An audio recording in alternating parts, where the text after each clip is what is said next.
So part 2 of cordless grease guns, we got the new Cobalt, Craftsman, and also the Metabo here. So we'll get them primed here with the Lucas Red and Tacky, do a no-load flow test. Metabo, 10-second flow test on high.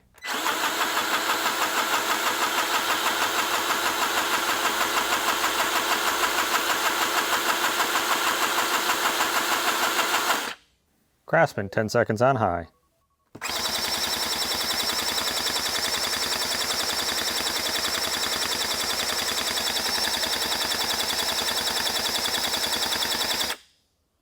Cobalt.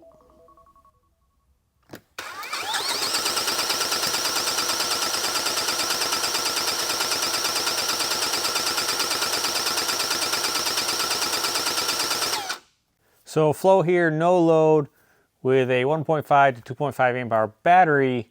The Cobalt here slots right in below the Makita. A little bit farther down, maybe we find the Craftsman, and then the Metabo coming in under the M18. So just like the first test, I've got our connection here, going to be using the lock and lube coupler, then 15,000 PSI pressure gauge. From there, of course, I've got this porta power hooked in. That way I can go ahead and relieve that pressure once we're done testing. Cobalt, 2 amp hour.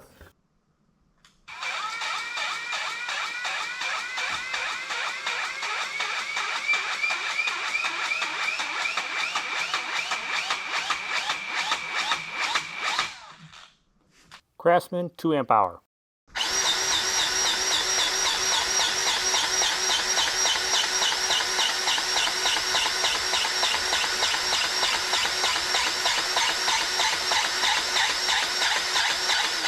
Metabo, 2 amp hour.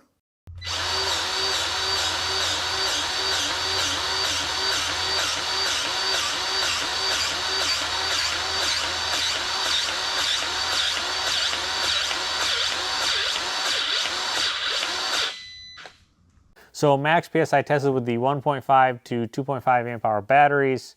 Metabo slotted in right under the heart, followed by the Craftsman, and then farther on down here we find the Cobalt at 7,000 PSI.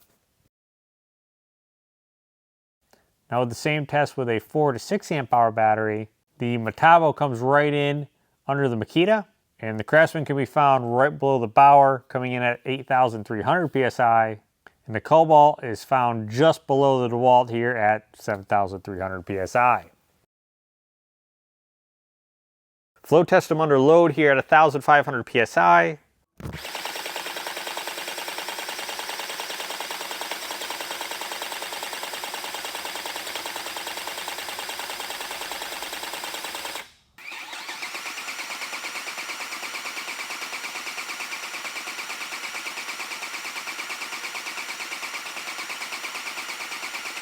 Ounces per minute at 1,500 PSI. Cobalt here actually takes the lead over Makita, followed by Craftsman, and Metabo's not here, and we'll go over that in a second. So apparently I killed the Metabo here during the pressure test. So what actually happened with the Metabo? Well, the electric motor is actually fine. The failure is actually in the pump assembly. It may be hard to see on camera, but the pump bound up, actually causing this drive gear here to come in contact with the housing. So I looked it up in the parts, and you can only get this complete assembly, and it's roughly 120 US dollars. I'm probably SOL on the warranty wise because it was bought off of Amazon. So yeah, it looks like I'll be eating this one. So talking about the grease gun itself, very similar to the M18 with its 2-speed, and then you have that selection for the amount of grease or on as long as you hold the trigger. LED light at the front there, and an LED light here on the hose. So the Craftsman, in my opinion, not bad for the money. We're talking MSRP of $150.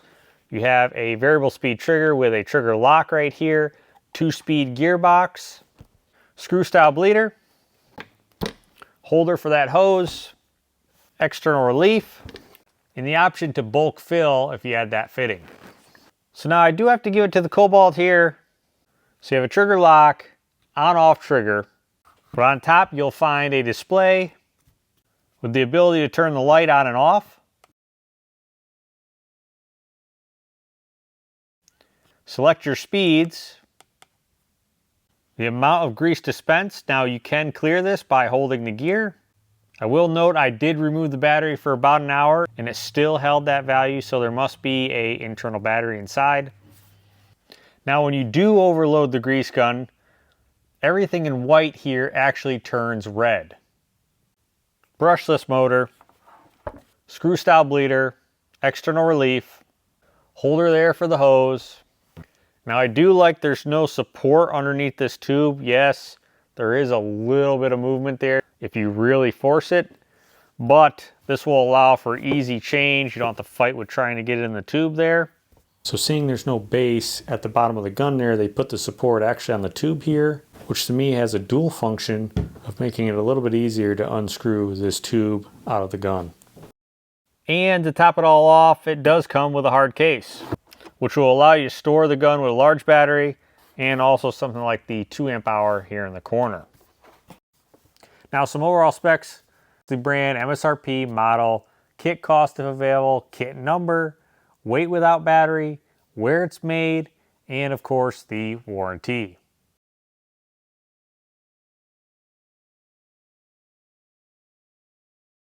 So overall, I am impressed with both of these, coming in at $150 tool only each. Really good performance, pressure, and flow wise here out of the Craftsman. It'll be nice to see if they take this design and move it over to DeWalt. But if you're running the Craftsman line, I don't think you can beat it. Cobalt, on the other hand, not that impressive. High pressure, but it does have the highest flow. And I think that lower pressure can be offset by some of the features where you have the ability to see how much grease is dispensed, it being brushless, and it comes with a hard case. So you have it. Leave a like below for that $300 I basically just lost there with that Metabo. I'll leave the link to the previous test video below, along with the product links. Hopefully you found this video useful. Thanks for watching. I'll catch you on the next one.